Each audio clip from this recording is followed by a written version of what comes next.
Welcome to the Explainer. Look, Kubernetes can feel, well, overwhelming, right? So today, we're going to cut right through all that noise. We're going to focus on just three things, the three components that power pretty much every application you'll ever run on it. And this right here, this isn't just some catchy phrase. Seriously, think of it as our promise to you. By the time we're done here, you are going to have that core knowledge to confidently manage applications on Kubernetes. All right, so here's how we're going to tackle this. We're going to build this thing from the ground up, starting with the smallest piece, the pod, and work our way up to a full running application. Okay, let's meet the team, the core trio: pods, deployments, and services. Each one has a really specific, really important job to do. Okay, if you walk away with just one thing today, please let it be this. Pods run your code, deployments manage those pods, and services expose them to the world. That's it. Run, manage, expose. Burn that into your brain because it's the key to everything. All right, first up, let's talk about the absolute most fundamental piece of the puzzle, the pod. So here's the first thing you absolutely have to get. Kubernetes doesn't actually run containers directly. Nope, it wraps them up inside something called a pod. You can think of a pod as like a tiny, dedicated home for your container. It gives it everything it needs, its own network, its own storage, a whole little environment to live in.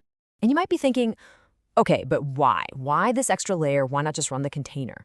Well, the whole reason is collaboration. See, a pod lets you put multiple containers together, and they can work as a single, tight-knit team. They can share resources, they can talk to each other super easily, almost like they're running on the exact same machine.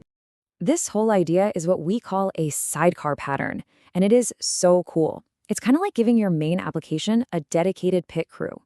You could have one container, a sidecar, that's just there to collect logs. Another one could be gathering performance metrics. And the best part?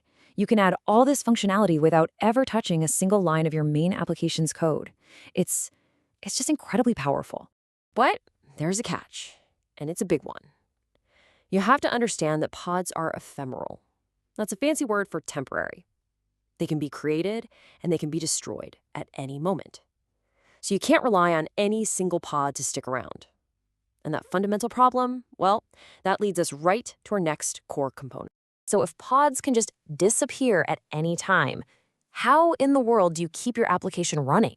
I mean, how is that reliable at all? The answer is the deployment. Think of a deployment as the manager or maybe the supervisor for your pods. You just tell it what you want. You declare your desired state. You say something like, hey, I need 3 copies of my app running, always. And the deployment just makes it happen. It works 24/7 to make sure reality matches what you asked for. And this is where that famous Kubernetes magic, that self-healing power comes from. If a pod crashes or disappears, the deployment just goes, whoops, one's missing, and spins up a new one to replace it. Automatically. Your application stays up, and you didn't have to do a thing. For anyone in operations, that is an absolute game changer. So what happens when you get a huge spike in traffic? Is it a panic? Nope. You just change one number, one single number in your config file. You change replicas from 3 to 5, and boom, the deployment instantly creates 2 more pods to handle the load. It really is that simple. And what about updates? This is my favorite part. It's like a perfectly choreographed pit stop in a Formula One race. The deployment starts creating new pods with your new code. It waits until they're up and healthy. Then, and only then, it starts gracefully shutting down the old ones. Your users, they never notice a thing. Zero downtime. It's just seamless. Okay, so let's recap. We have this fleet of pods, right? But the deployment is constantly creating and destroying them. So their IP addresses are always changing. This creates a new problem. How does anything, or anyone, find them? How do you connect to something that's always moving? The solution is our third and final piece, the service. And the best way to think about a service is like a permanent mailing address for your application. The pods behind that address might change. They're like the people living in the house who move in and out. But the address itself, the street name and number, that stays constant. The service gives you that single, stable endpoint to connect to. And you get to decide how public that address is. For example, a cluster IP service is for internal use only. It's like an Office extension. Only other applications inside the cluster can talk to it. But a load balancer service? That's your public front door. It creates an entry point from the internet so real users can reach your app. Okay, let's put it all together. We have the pods doing the work, the deployment managing the pods, and the service giving them an address.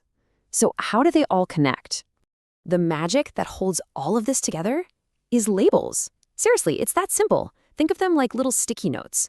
A pod gets a label, like app, my web server. The deployment knows its job is to make sure there are always 3 pods with that exact label. And the service knows to send traffic only to pods with that same label. They're the glue. They're how everything finds everything else. So you can see this beautiful separation of concerns. The pod is the actual worker running your code. The deployment is the manager, making sure you have the right number of workers. And the service? Well, the service is the front desk, routing all the incoming requests. Each one has its job, and that's what makes the whole system so powerful and flexible. So let's trace a request from start to finish. A user clicks a link. That request hits the internet and finds your external load balancer. That forwards it to your Kubernetes service. The service looks at its list of healthy pods, the ones with the right label, picks one, and sends the traffic there. And boom, your container inside that pod processes the request. All of that happens in a fraction of a second. Okay, that's the theory. But what does this mean for you, day to day? What are you actually going to do with these things?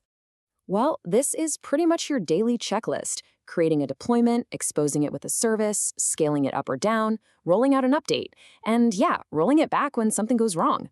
If you can do these things, you're not just using Kubernetes. You've mastered the core of it. You've got the skills to run real, production-grade applications. So there you have it, the core trifecta: pods, deployments, and services. That's it. Once you really get how these 3 work together, you have the fundamental building blocks to run scalable, resilient applications that can handle just about anything. You now understand that 80% we talked about at the beginning. The foundation is yours. So the only question left is, what are you going to build with it?